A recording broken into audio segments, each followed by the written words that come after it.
अस्सलाम वालेकुम स्टूडेंट्स। आज हम चैप्टर नंबर 1 इकोलॉजी का थर्ड लेक्चर डिस्कस करने जा रहे हैं, जिनमें पहला टॉपिक हमारे पास है फैक्टर इफेक्टिंग ग्लोबल वार्मिंग। ऐसे फैक्टर जो कि ग्लोबल वार्मिंग का बाइस बनते हैं, उनमें से सबसे पहले है burning of fossil fuels. Fossil fuel दरअसल ऐसा मटेरियल होता है जो कि कार्बन और हाइड्रोजन पर मुश्तमिल होता है, जैसे कि कोल हो गया, पेट्रोलियम हो गया या फिर कोई नेचुरल गैस हो गई। ऐसा मटेरियल जो कि जलने के प्रोसेस में हमें हेल्प आउट कर रहा होता है, उसे कहते हैं fossil fuel. When fossil fuels are burned, जब इनको जलाया जाता है to run vehicles and industries, गाड़ियां चलाने के लिए या फिर किसी भी तरह की इंडस्ट्री में, they emit many greenhouse gases. तो उससे क्या होता है, ग्रीन हाउस गैसेस खारिज होती हैं like carbon dioxide which cause global warming. ये किसका जरिया बनती है, कार्बन डाइऑक्साइड ग्लोबल वार्मिंग का। The burning of fossil fuel also releases poisonous substances in the air. तो फॉसिल फ्यूल के जलने के अमल के दौरान जहरीले मादे भी हवा में खारिज होते हैं। The poisonous and harmful substances which make the air unfavourable for life are called air pollutants. और ये जहरीले मादे जो कि जिंदगी के लिए खतरनाक होते हैं, उसको हम कहते हैं air pollutants. One of the air pollutant is carbon monoxide. इसमें एक मादा कार्बन मोनोऑक्साइड भी है। पोल्यूटेंट्स का मतलब होता है आलूदगी फैलाने वाले। It effect the human organ system badly. ये इंसान का जितना भी ऑर्गन सिस्टम है उसको भी इफेक्ट कर रहे होते हैं। एंड काज हेडेक, सर दर्द का बायस बनते हैं। ब्रेन डैमेज, दिमागी तबाही का बायस बनते हैं। एंड रेस्पिरेटरी प्रॉब्लम्स मीन सांस लेने के मतलब जितनी भी प्रॉब्लम्स हैं उनका बायस बनते हैं। Sulphur dioxide and oxide of nitrogen dissolved in rain water and cause acid rain. Exposure two sulphur dioxide can cause breathing difficulties, pneumonia, lung cancer. अगर सल्फर डाइऑक्साइड किसी भी चीज़ के ऊपर पड़ जाती है तो वो किस चीज़ की वजह बन सकती है, ब्रीथिंग डिफ़िकल्टी, सांस लेने में मुश्किल हो सकती है, नमोनिया हो सकता है या फिर फेफड़ों का कैंसर हो सकता है, लंग कैंसर एट्सेट्रा। देन हमारे पास आ जाता है deforestation. Destruction of forest as a result of human activities is called deforestation. इंसानी सरगर्मियों की वजह से जंगलात की तबाही को कहते हैं deforestation. Deforestation has many adverse effect on the environment. Adverse का मतलब होता है नेगेटिव असरात होते हैं इसके माहौल पे। It's changes weather and climate. ये मौसम में तब्दीली का बायस बनते हैं। Roots of trees hold the soil. वो कह रहे हैं दरख्तों की जड़ों ने मिट्टी को होल्ड किया होता है। Cutting of trees leads to soil erosion and fertile part of soil is lost through this process. वो कह रहे हैं दरख्तों के कटाव की वजह से जो ज़मीन का जरखेज पार्ट होता है वो ख़त्म हो जाता है। When forests are cut, rate of evaporation होता है पानी का बुखारात की शक्ल में उड़ जाना, इज़ रिड्यूस्ड कम हो जाता है, which results in less rain. तो इससे बारिश कम होती है। Deforestation decreases the carbon dioxide consumptions by plants, increasing its amount in environment. Plants जो कि कार्बन डाइऑक्साइड यूज़ कर रहे होते हैं, जब वो कम हो जाएंगे तो कार्बन डाइऑक्साइड की कंजप्शन भी कम हो जाएगी। तो इस तरह से ये this leads to increase greenhouse effect and global warming. तो ये भी किस चीज़ का बायस बनती है, ग्रीन हाउस इफेक्ट का या ग्लोबल वार्मिंग का। नेक्स्ट इन्होंने एक बॉक्स में बताया हुआ है, चांगा मांगा is a man made forest in Pakistan. It is found in district कसूर इन द पंजाब। ज़िला कसूर जो कि पंजाब में है, वहाँ पे छांगा मांगा जंगल है जो कि मैन मेड है, मतलब इंसानों ने वहाँ पे खुद सारे दरख्त लगाए हैं। तो ये आपने याद रखना है, एमसीक्यूज में पूछा जा सकता है। नेक्स्ट फैक्टर हमारे पास है ओवर पॉपुलेशन, मीन आबादी का ज़्यादा होना।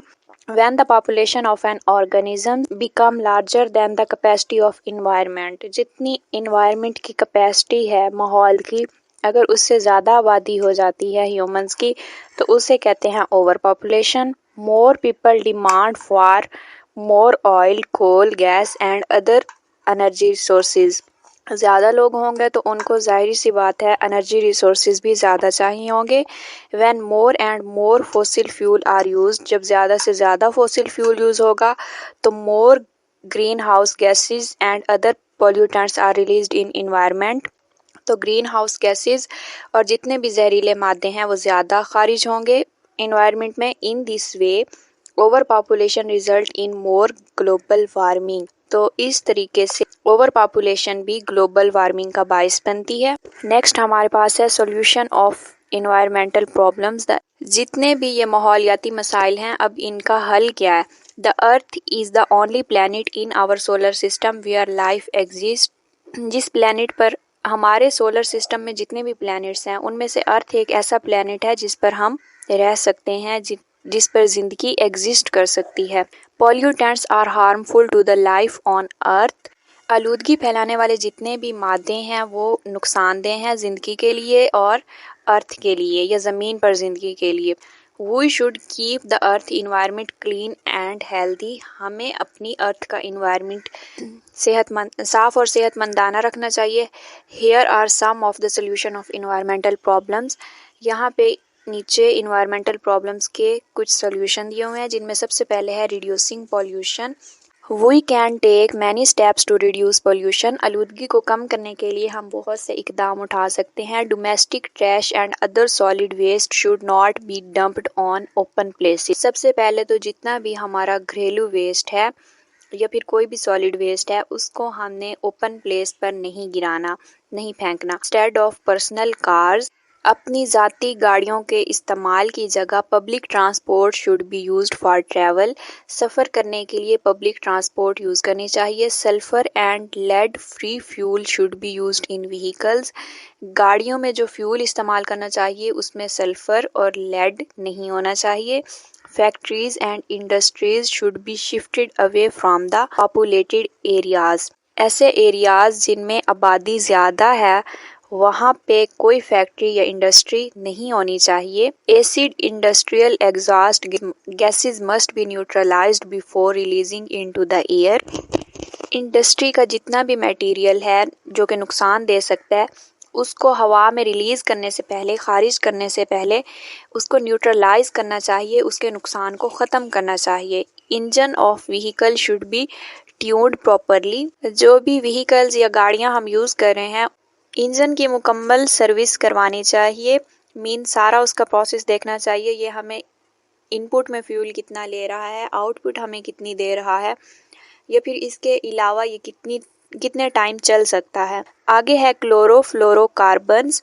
Free product should be used और R strategies of refuse, reduce, reuse, recycle for the conservation of resources should be adopted. Next solution हमारे पास है plantation. There are many benefits of plants. दरख्तों के बहुत ज़्यादा फ़ायदे हैं। यहाँ planting more trees can reduce the level of air pollution. इससे जो हवाई आलूदगी है वो कम होती है। As plants absorb pollutants it also maintain the temperature of area at a lower level than an area that does not have trees. पौधे टेम्परेचर को मेंटेन रखते हैं लोअर एरियाज में भी या आसपास के ऐसे एरियाज जिनमें दरख्त ना भी हों। Trees are also the habitat of bird and many other animals. पौधे परिंदों और जानवरों का मस्कन भी हैं। परिंदे अपने घोंसले बनाते हैं, आपने देखा भी होगा। Trees are also source of fruits and flowers. फलों और फूलों का भी जरिया है। Each and every one of us have to plant trees and enhance the quality of life. हमें ज़्यादा से ज़्यादा पौधे उगाने चाहिए ताकि हमारी क्वालिटी ऑफ लाइफ बेहतर हो सके। देन हमारे पास है protection of endanger species. Human activities cause rapid and widespread environmental changes that effect living things. वो कह रहे हैं इंसान की तेज़ होती सरगर्मियाँ और माहौल में जो तब्दीली है उसका वसी फैलाव किस चीज़ को इफ़ेक्ट कर रहा है? लिविंग थिंग्स को इफ़ेक्ट कर रहा है। Many species of animals and plants are at risk of extinction. काफ़ी सारे जानवर और पौधे ऐसे हैं जो कि रिस्क में हैं ख़त्म होने के। Such species are called endangered species. उन species को हम कहते हैं endangered species. One of the major causes of species become endangered is habitat loss. Endangered species के ख़त्म होने की जो एक वजह है उनमें एक है मस्कन की तबाही। उनके घर जो हैं वो तबाह हो जाते हैं। Human cut down trees in forest for harvesting. काश्त के लिए ह्यूमंस जो हैं वो जंगलात को काट देते हैं। दे क्लियर फॉरेस्ट और drain wetlands to use the land of agriculture, meaning and settlement. ज़राअत के लिए मीनिंग होता है कान कनी और किसी भी तरह की सेटलमेंट के लिए वो क्या करते हैं फॉरेस्ट्स को क्लियर कर देते हैं। Similarly pollution, global warming, excessive hunting are also the cause of species becoming endangered. तो ये सारे जितने भी फैक्टर हैं, आलूदगी हो गई, ग्लोबल वार्मिंग हो गई या ज़्यादा शिकार हो गया, तो वो इंडेंजर स्पीशीज़ को ख़त्म करने का बायस बनता है। Some of endanger species of Pakistan are snow leopard, Indus river dolphin और मार्खो। पाकिस्तान की जो इंडेंजर स्पीशीज़ हैं उनकी इन्होंने नाम भी बताए हैं और पिक्स भी लगाई हुई, तो ये आप देख लें। देन नीचे हमारे पास बताया हुआ है इन्होंने, government develop plan to protect the endanger species. Endanger species की हिफाजत करने के लिए गवर्नमेंट को कोई प्लान बनाना चाहिए। सच प्लान इंक्लूड रिड्यूसिंग डिफोरेस्टेशन। इस प्लान में क्या क्या शामिल हो? डिफोरेस्टेशन मतलब जंगलात की तबाही कम हो, setting aside nature reserves, reducing pollution and protecting natural habitat. The hunting and trade of endanger species is also banned. Endanger species का जो शिकार है और तिजारत है, इसको भी बैन करना चाहिए। Moreover government make plan to take endanger species into protective custody outside their natural habitat. For example animal may be kept in zoo. Mean government को इंडेंजर स्पीशीज को प्रोटेक्टिव कस्टडी में रखना चाहिए, जैसा कि जू वगैरह होते हैं, इसमें इनको पूरा नेचुरल इन्वायरमेंट मिलता है। थर्ड लेक्चर भी हो गया एंड एक्सरसाइज की वीडियो इंशाल्लाह आपको बहुत जल्द मिल जाएगी। So stay tuned. वीडियो अच्छी लगी हो तो लाइक, शेयर और चैनल को कर लें सब्सक्राइब अगर आप चैनल पर नए हैं तो। अपना बहुत सारा ख्याल रखिएगा। नेक्स्ट वीडियो तक के लिए अल्लाह हाफिज।